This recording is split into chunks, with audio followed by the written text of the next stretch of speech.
โอเคเนาะเขาก็ได้ซื้อไม้อันให้ทางน้อยเลยเนาะทุกคนเนาะขอสัญญากับมานำไปเทียมห้อยเนาะสบายดีบ่สัญญาสบายดีเอ้าพี่น้องตัวพังมันทันเด้มันยังบ่ทันมีได้บ่ล่ะโดยมีตัวพังเด้มักเสือเขาก็ใส่เส้นเดียวโดยอ่ามันมีตัวพังเนาะทุกคนเนาะเพราะว่าเฮาใส่ตำต้งตำอันนั้นมันต้องมีตัวพังอยู่แล้วแม่นบ่เนาะแม่นเดี๋ยวเฮาก็จะเขียนรายละเอียดให้ทุกคนเบิ่งเนาะก็ถือว่าจะได้ให้ทั้งอันผู้ใหญ่ใจดีหรือว่าทั้งน้อยเบิ่งให้มันรายละเอียดใหม่เนาะเพราะว่าจำนวนเงินแหละกับจำนวนที่อันเพิ่นสั่งมาเนาะพี่น้องเขาก็จะเอาตามจำนวนนั้นเนาะก็คือว่าในส่วนนี้คือมันต้องมีทั้งไอ้สร้างน้ำแน่สร้างที่จะมาอันนี้นะมาบากเสาก่อนเนาะแล้วก็ให้ทั้งเฮ็ดอยู่พอกินเนาะภายในมื้อนั้นเนาะแล้วเขาก็มีจังได๋ก็จะได้รายงานทั้งอันผู้ใหญ่ใจดีอีกครั้งนึงพี่น้องเอ้ยทั้งไอ้น้อยเพิ่นที่ว่าเฮ็ดเรื่องให้ทั้งครอบครัวอันป้าใบเนาะพี่น้องเนาะให้เพิ่นเอาไม้ลงเนาะนี่ลงไว้นี่เลยแทนเท่าไรรายจ่ายเขาเลยนี่จะไปเสืออยู่ห้องเรือเลยแทนเท่าไร60แทน60แม่นไม่อันนี้แม่นไม่บางบ่อ้ายมาย่างนี่แม่นไม่บางอันนี้จะเป็นของผลแทมทุกคนตามแผนนี่เนาะก็ใส่อยู่ข้างกลางใช้อีกสักอย่าง ใส่ข้างกลาง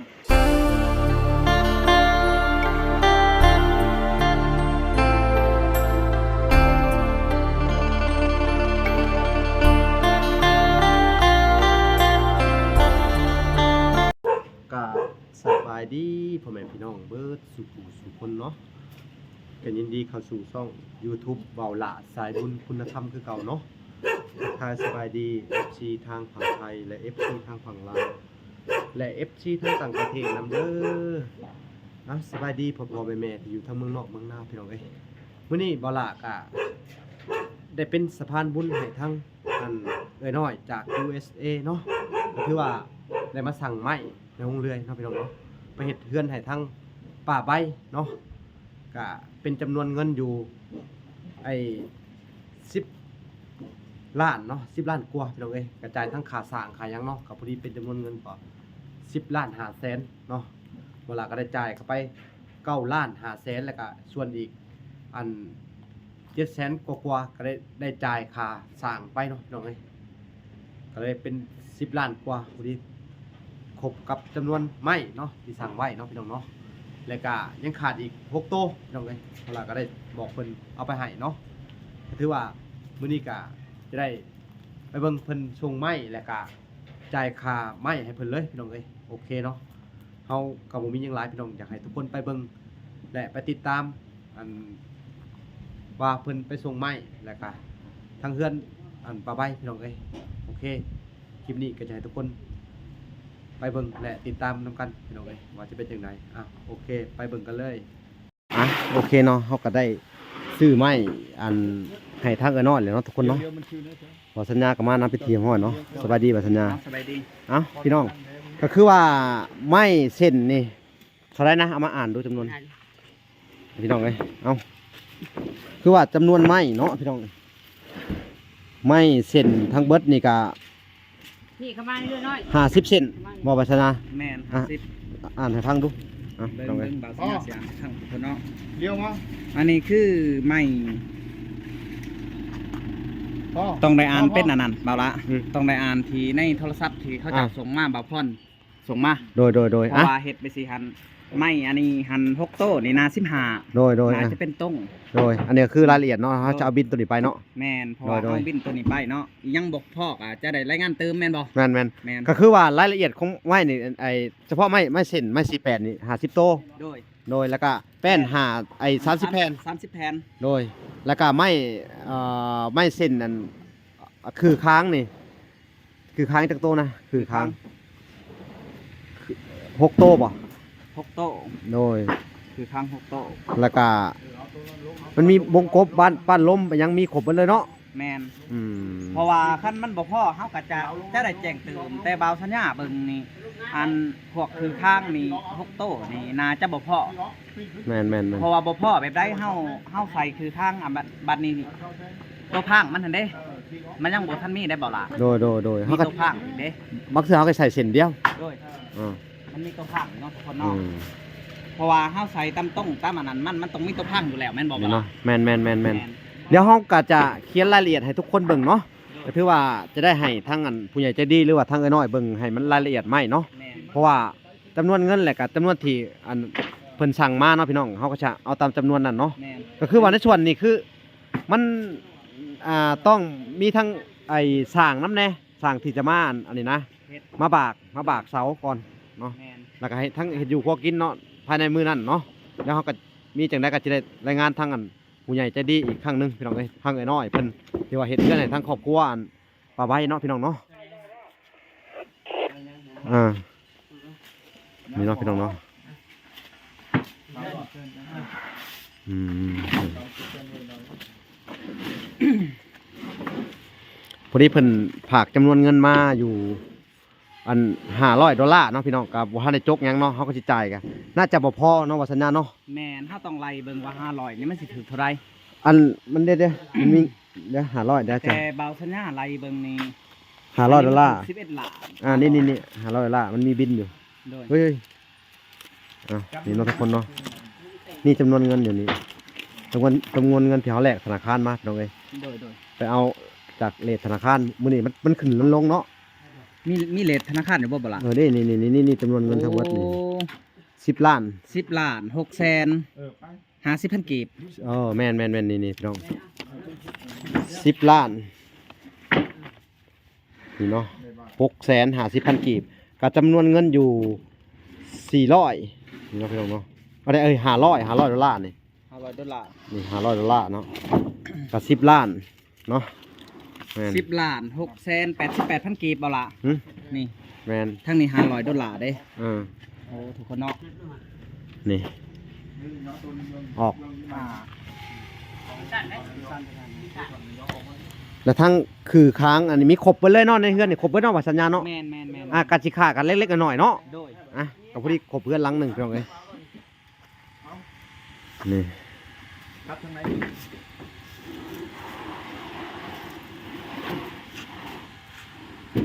หลังจากเอาขึ้นแล้วเสร็จสิ้นก็ยังวง นางวงเกาวง แล้วก็บานประตู บานประตู แมนทั้งบอสัญญาแมน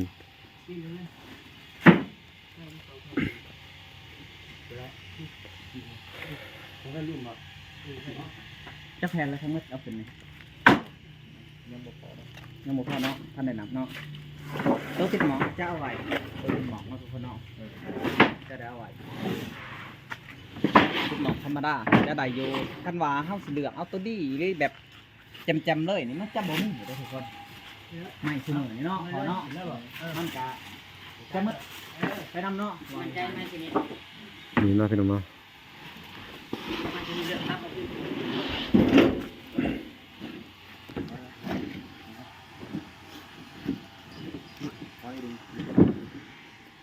ติดคือว่าจะเอาไปรอบเดียวเสร็จเลยเนาะ โดย รอบหน้ามันเล็กๆน้อยๆเขากัอันออกก่อนให้ทั้งอันผู้ใหญ่ใจดีเพิ่นเนาะ โดย หรือจังใด พี่น้องเอ้ยเขาก็จะได้แจ้งรายงานทั้งผู้ใหญ่เพิ่นเนาะทั้งไอ้น้อยเพิ่น นับเบิ่งดูพอเป็นเท่าไหร่แหละได้บ่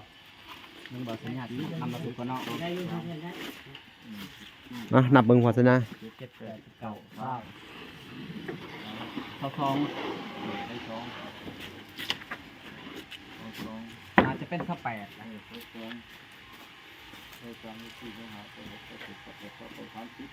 แหละครบแหละครบพี่น้องเอ้ย ครบแล้วทุกคน อันน่ะไม้เส้น50แป้น30ครบแล้วพี่น้องเอ้ย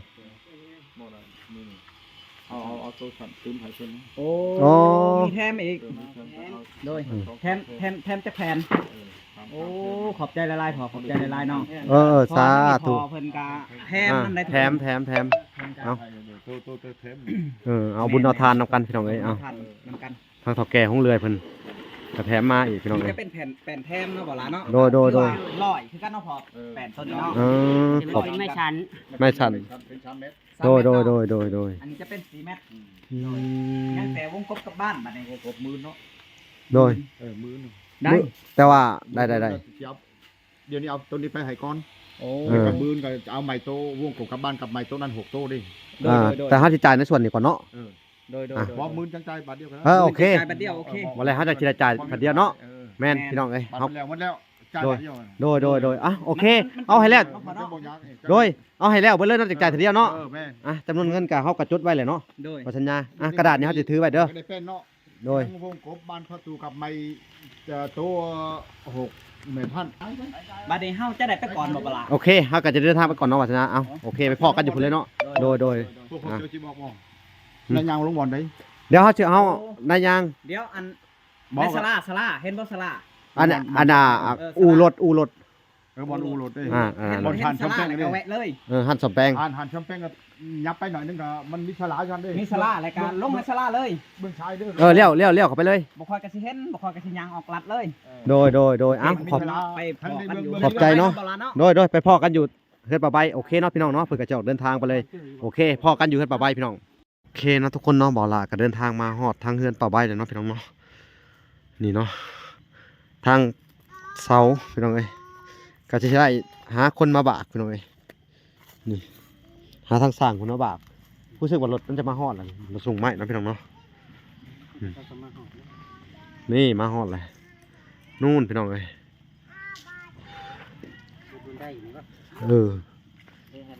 ถอยเข้ามานี่เนาะ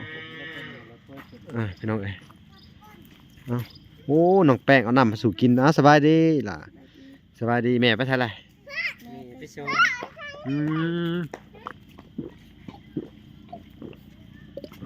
อันนั้นแม่ไปสอนเนาะมุ้ยพาอยู่เพื่อนซ้ำเนาะ ไปกับปลา อันนี้มาผ่าเพื่อนเพิ่นก็ได้เนาะเนี่ยมาผ่าเพื่อนลังนี่พี่น้องเอ้ยเสียไม้เอาลงมาผ่านี่เอาพี่น้องเอ้ยไม่ก็มาส่งแหละพี่น้อง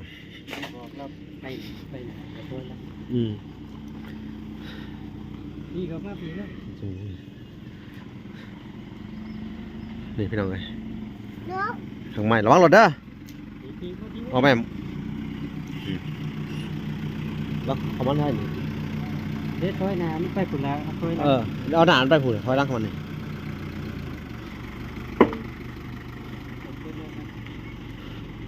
ยังเหลือไม่เส้นคือค้างบาดบกกบวงกบบานประตู เรือตัวนี้เนาะพี่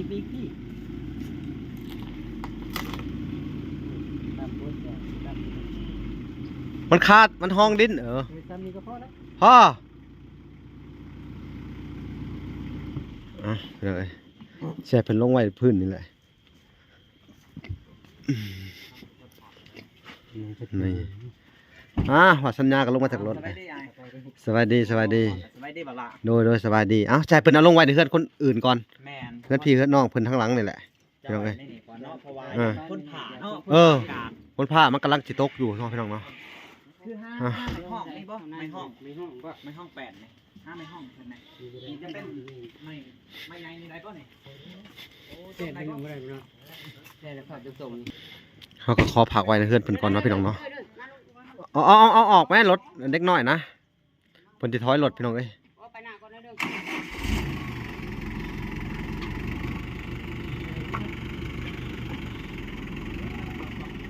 ป่าใบกับบ่อยู่พี่น้องเอ้ยครับเพิ่นไปสอนป้า แล้วบ่มีใครหากินให้กิน ฮะไปสอนป้าบ่ว่าแม่จะไปสอนป้านะอืม ไปหาให้กิน เพิ่นไปสอนอยู่ไส ตอนอยู่ห้วย สอนอยู่ห้วยไว้ล่ะไกลเติบบ่เพิ่นไปช่องไอ้น้องเพิ่นหั่นนะสอนป้ามีไผแหน่ไปอ๋อกับอันลูกชายเพิ่นผู้หนึงเนาะพี่น้องเอ้ยไปสอนป้าบ่อยู่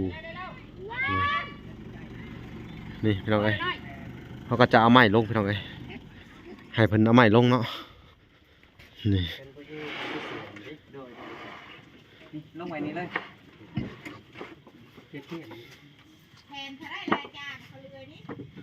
จะไปเสืออยู่ห้องเรือเลย เอาแทนเท่าไร 60 แทน60 บาทก็ แม่นไม่อันนี้ แม่นไม่บาทก็ไอ้มาย่างนี่แม่นไม่บาท อันนี้จะเป็นของผลแทมทุกคนตามแผนนี่เนาะ ก็ใส่เพิ่นกลาง ใช้อีกสักอย่างมันเข้าไป ใช้เครื่องกลาง เออ เอาลูกแม่ ออกทำออก ออกเด้อลูก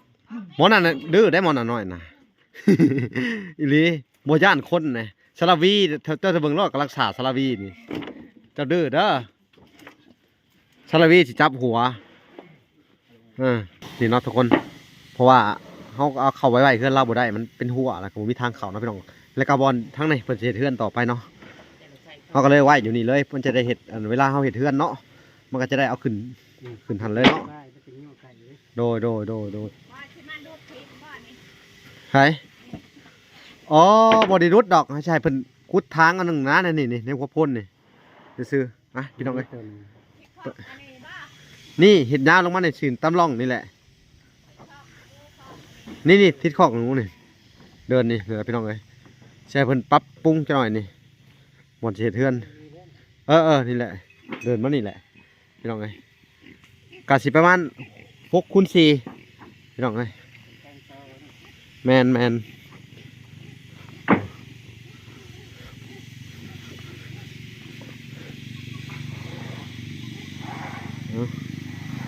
เป็นทางแป้นทางหยังขาดอยู่บ่แลทางอันสู้เฮาสิได้จ่ายไอ้ทำเครื่องมันครบเนาะ โดยแมน ขอสัญญามันก็บอก ไม่นี่บาสัญญาสถิธานแบบนี้ก็สิบ่พอบ่ลายไปได้บ่ล่ะ แมน เพราะว่าพวกอันเป็นแบบว่าอันต้องพางไปจังสันหา โอ้โดย นี่คือแบบนี้บาลานี่ โอ้ สังเกตเอาแบบนี้ โดย ได้อยู่ด้วยแหละ เฮาสั่งพวก เรียน ที่นี่6โต๊ะจะเป็นแบบนี้บาลา เฮ้ย แต่ต้นนี้เฮายังท่านได้สั่งได โอ้ เข้าใจอยู่แล้ววะ น่าจะเป็นต้นนี้นี่ แม่น นี่เอามาเฮ็ดตรงเลยก็ได้ ตรงพางต้นนี้แหละ เอาต้นนี้นะ แม่น โอเค นี่แหละคือใหม่ใน50เซน ใหม่นี่เฮาก็ยังแปลกอยู่ว่าคือสั่งลายหั่นนะ นั่นแม่นนี่พี่น้องเอ้ย น่าจะเป็นต้นนี้เนาะถ้าต้นนี้น่าจะพอยางก็ยันเลือกแหละ เหลือเพราะว่าเฮาก็เสร็จเป็นเส้นนำเด้เป็นเส้นเป็นหยังเลยเนาะตอกไม้เชื้อรา โดย ตอกไม้เชื้อรานํพี่น้องเอ้ย เพราะว่ามันเป็นไม้เนื้อแข็ง แม่น ไม้เนื้อแข็ง ไม้เนื้อแข็งถ้าบ่ถึงน้ำนี่ก็ได้หลายปี โดย ก็ได้หลายเติบแล้วพี่น้องเอ้ย ทำดีละคือว่าดีใจน้ำเอื่อยเพิ่นเนาะ น้ำปลาใบ แม่เพิ่นจากดูเด้เนาะ กะเอ้ยน้อย โดย พี่น้องเอ้ยก็เป็นทางเอ้ยน้อยผู้ใจบุญใจทานช่วยเหลือทางป่าใบมาพี่น้องเอ้ย อันนี้คือเฮามาขอไหวน้ำ เฮือนชาวบ้านแม่นโดย เพราะว่าขั้นเฮาไปไหวเพื่อนเรามันจะอัน เข้า เปื่อย มันเปื่อยเพิ่นจะพ้นที่ไกลสิตกเนาะ แม่นเพราะว่ามันสิหอดฤดูฝนแล้วว่าง่าย แม่น เพื่อสร้างสิมาเฮ็ดเฮาก็ต้องระดมทุนไหมเนาะ แม่นระดมทุนไผก็ยังขาดอยู่พี่น้องเอ้ยสังกะสียังอันเป็นสังกะสีทั้งอันไม้เชื้อราเนาะพี่น้องแต่ว่าบ้านมงกบได้เบิดแล้วเนาะพี่น้องเนาะ โดย เฮาก็ขาดเหลืออยู่พี่น้องเอ้ยใครอยากเพิ่นเพิ่มเติมมาทางเอ้ยน้อยก็ยินดีเด้อพี่น้องเอ้ยยินดีช่วยอันเป็นสะพานบุญให้เด้อพี่น้องเอ้ยผู้หาผู้10 แม่น ผู้เท่าไรก็ได้เนาะบ่ว่ากันบ่จำแนก หรือว่าได้เข้านำทับป้าก็ดีเนาะบ่ล่ะ โดยแม่นนี่พี่น้องเอ้ยโอเคเนาะเขาก็สิเบิ่งจะเบิ่นไปจนจบเนาะพี่น้องเนาะก็สิได้จบคลิปก่อนทุกคน เพิ่นก็สิกลับแล้วบ่อ้าย ก็คือเสร็จไปทีมห้อยเอาไม้ลงเนาะ เฮ้ยน้ำมาลูกน้ำมาไว้ สิสิได้กลับก่อนเนาะ แม่น โฆษณาโดยเอาพี่น้องเอ้ยเพิ่นทางอันไม้เพิ่นก็เอามารถมาส่งไม้ก็สิได้กลับเนาะพี่น้องเนาะโอเคทั้งบ่ลาก็สิได้กลับมาบ่พอเพิ่นพี่น้องเอ้ยทั้งอันป่าใบป่าหยังบ่พอเพิ่นก็ต้องก่อนอื่นเบิดก็ต้องขอบใจทางน้อยเนาะอยู่ทาง USA เพิ่นก็ฝากมาให้$500เขาก็สั่งสุดเฮือนอันสุดเฮือนเนาะคือว่าหลังหนึงพี่น้องมีทั้งประตูบ้านปะหลอกปะล้มมีครบเบิดพี่น้องเอ้ยแล้วก็ไม้ตอกไม้ศอกไม้เส้นเนาะก็อยู่ในนี่เบิดเลยเนาะแต่ว่ายังเพิ่นยังบ่ทันเฮ็ดแม่นถ้าบ่ทันเฮ็ด โดย ยังบ่เบิดแต่ว่าเฮาก็สิจ่ายทีเดียวตอนที่ว่าของมัน น่าจะเป็นมื้ออื่น แม่น เพราะว่าอันเฮาอยากจ่ายครึ่งหนึงนี่มันจะอันเว้าง่ายแล้วมันจะสับสน แม่น เราก็เลยว่าสิจ่าย รวมทีเดียวเลยแม่นเอา รวม 6เส้นเนาะเอ้ย6เส้นโทษน้ำพี่น้องคำไม้ชนิดนี้สิได้บ่บ่พอบ่ ได้อันนี้เห็ดตรงมันอันนี้ เฮ็ดตรงได้เบิดเนาะ ตรงได้หมด อืม แต่อันนี้มันขาดข้อซองอันนี้ ข้อสอง คือค้างอันนี้ คือค้างเนาะ แม่นขาดอีก6เซนเนาะ ขาดอีก6เซน โดยพี่น้องเอ้ยขาดอีก6เซนก็คือว่าเจะคิดอันทรงอันออกบ่อันนี้2อันละ2คิดทรงออกอยู่บ่เฮือนนี่ ก็คิดออกอยู่แต่ว่า อืม ไม้นี่มันยังบ่ครบเพราะว่าไม้มันครบมันก็สิได้ลง โดยแม่นก็สิได้โลดเนาะ อืม ก็คือว่าทาง 4คูณ6ก็ได้ 4คูณ6เนาะ 4คูณ6 ตั้งทรงนี่เนาะ ตั้งทงนี่ โอ้พี่น้องเอ้ยเพิ่นก็เฮ็ดเป็นอยู่เพิ่นเป็นสร้างเนาะพี่น้องแต่ว่าโอ้เฮาตั้งสร้างมันก็แพงแน่พี่น้องเอ้ย ใกล้บ้านใกล้เนาะ บ้านไกลน้ำแน่เนาะ ว่าเฮ็ดกับทีนี่ก็บ่แพงเนาะ บ่เป็นหยังเฮาก็สิหาน้องเพิ่นเองเฮ็ดหาพี่หาน้องเพิ่นเฮ็ดเนาะ โดย เอาเดี๋ยวเฮาก็สิได้มอบเงินมอบคำให้เจ้าเด้อเงินมอบทองให้เจ้าในส่วนของอ่าค่าจ้างบากพี่น้องเอ้ยอ่ะไปยืนเดี๋ยวพี่น้องไปเบิ่งนำกันพี่น้องเอ้ยอ๋อเธอเอาก็สิได้ให้เพิ่น700,000เนาะพี่น้องแล้วก็บ่ล่ะก็สิจ่ายเป็นอันนั้นเลยพี่น้องเอ้ยจ่ายเป็นไอ้ค่าไม้เลยพี่น้องเอ้ยมื้อนี้ก็สิรวมในค่าไม้เนาะรวมในค่าไม้เลยนะทุกคนเนาะก็ยังขาดอยู่อีกอยู่ ๆอยู่ใหม่ 6เซนอันนี้มันเป็นแมงกับบ่เป็นหยังดอกเนาะ บ่เป็นหยัง ไปกินแต่ข้างนอกมันซื่อๆเนาะ ข้างนอกข้างในมัน มันกินหมอกมันซื่อๆเนาะแต่ว่าไปกินข้างในมันบ่เป็นหยังดอกมันแก่นหน่อไม้เนาะ ตัดเดือนแกงมันเลยกิน เออ ตัดเดือนหมื่นนี่มันสิบ่กินหมอก โอ้มันมีตำราตัดอีกเนาะสร้างเนาะตัดเปลี่ยน มัน มือ มืดแล้วเฮามาตัดมันบ่กินหมอกอันนี้เดือน แจก โดเอ้าพี่น้องเอ้ยทางบ่ลาก็ได้จ่ายให้เพิ่นพี่น้องเอ้ยค่าแห้งเพิ่นพี่น้องเอ้ยตั้งจ้างตั้งหาเพิ่นว่าอันนี้ก็สิไปจ่ายค่าไม้ได้พี่น้องเอ้ยนี่จำนวนเงินอยู่10ล้านนี่พี่น้องเอ้ย10ล้าน5แสนบ่ลาก็สิจ่ายค่าสร้างไว้ก่อนพี่น้องเอ้ย มาผิดพอด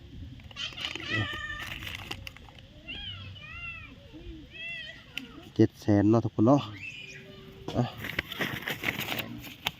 สีน้ำมัน หนึ่ง 2 สอง 3 4 5 6 7ขาดน้ำมันเด้ น้ำมัน2ลิตรน้ำมัน 2 ลิตร 1อัน27ลิตร1อัน26 เอาอันผู้ที่60,000เนาะหลายให้ถึง แม่ บ่ นบ่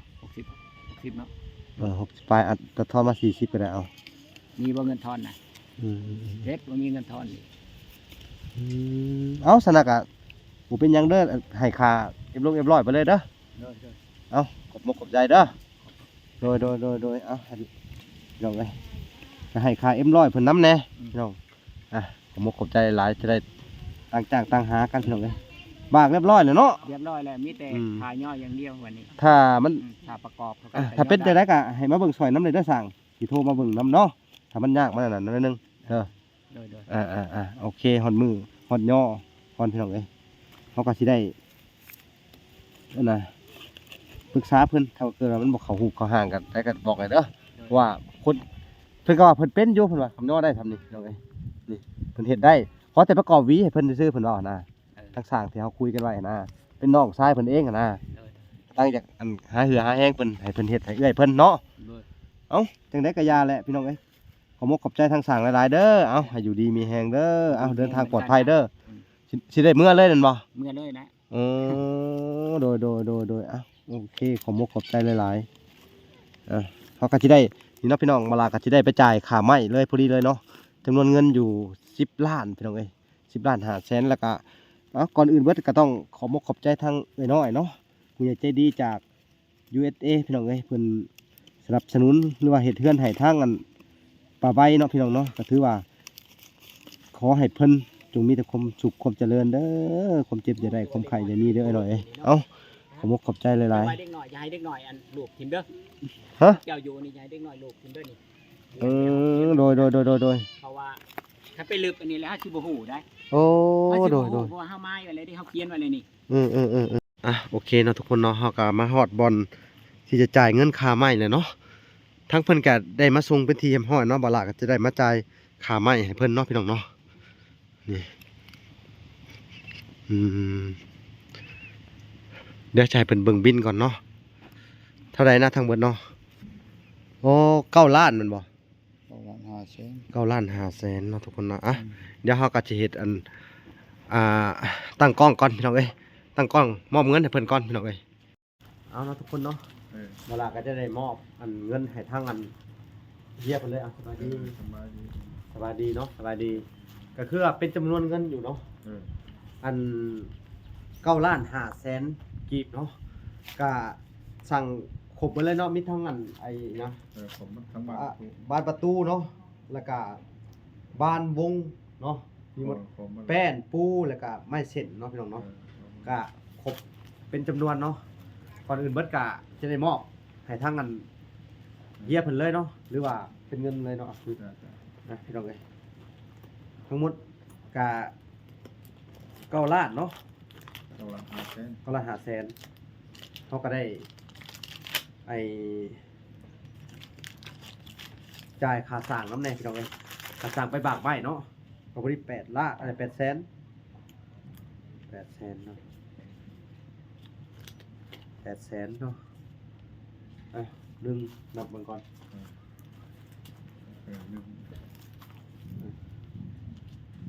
2 3 4 5 6 7 8 9 ล้านเนาะ9 ล้าน5แสน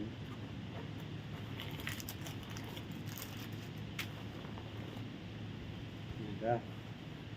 1 2 3นี่เอ้ยนี่2แสนเนาะ3แสน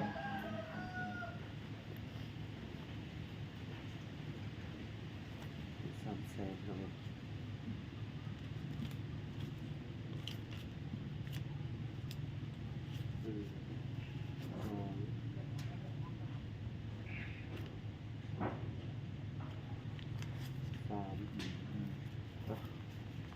เนาะ ขอบใจ โดยครับใจเด้อเนาะก่อนอื่นเบิดก็ต้องขอบใจผู้ใหญ่ใจดีที่ว่าซอยซื้อไม้และเฮ็ดเฮือนให้ทางกันปลาใบเนาะทั้งปลาใบและเอ้ยเพิ่นเนาะผมขอบใจหลายๆเด้อเนาะบ่ล่ะก็บ่มีหยังสิตอบแทนบุญคุณอันเอ้ยน้อยเนาะก็ขอให้เอ้ยน้อยจงมีแต่ความสุขความเจริญเนาะความเจ็บอย่าได้ความไข้อย่ามีเด้อหน่อยเด้อสาธุบุญคำนำสู่เด้อหน่อยเด้อให้สุขภาพแข็งแรงเนาะเอาสุขกายสบายใจร่ำรวยเงินทองหลั่งไหลเข้ามาเด้อหน่อยเอ้ยสาธุเด้ออ่ะโอเคเนาะเวลาก็ได้มอบเงินเป็นทีเรียบร้อยเลยเนาะหลังจากที่ว่าสั่งไม้น้ำเพิ่นก็มีทั้งวงมีทั้งบ้านมีไม้เส้นต่างๆนะก็ครบชุดเลยเนาะโอเคเนาะกับผมมีหยังหลายเนาะคลิปนี้กะจะได้จบก่อนพี่น้องเอ้ยฝากติดตามคลิปต่อไปเนาะเวลาก็จะได้เดินทางไปหาทางน้องเบยเพิ่นพี่น้องเอ้ยก็สิเป็นจังไดเนาะพี่น้องกะลงมาแต่หมู่บ้านนี่เนาะจะได้เดินทางกลับไปหาทางน้องเอาเบยเนาะอ่ะโอเคพอกันใหม่เนาะคลิปหน้าบ๊ายบายขอบใจเด้อ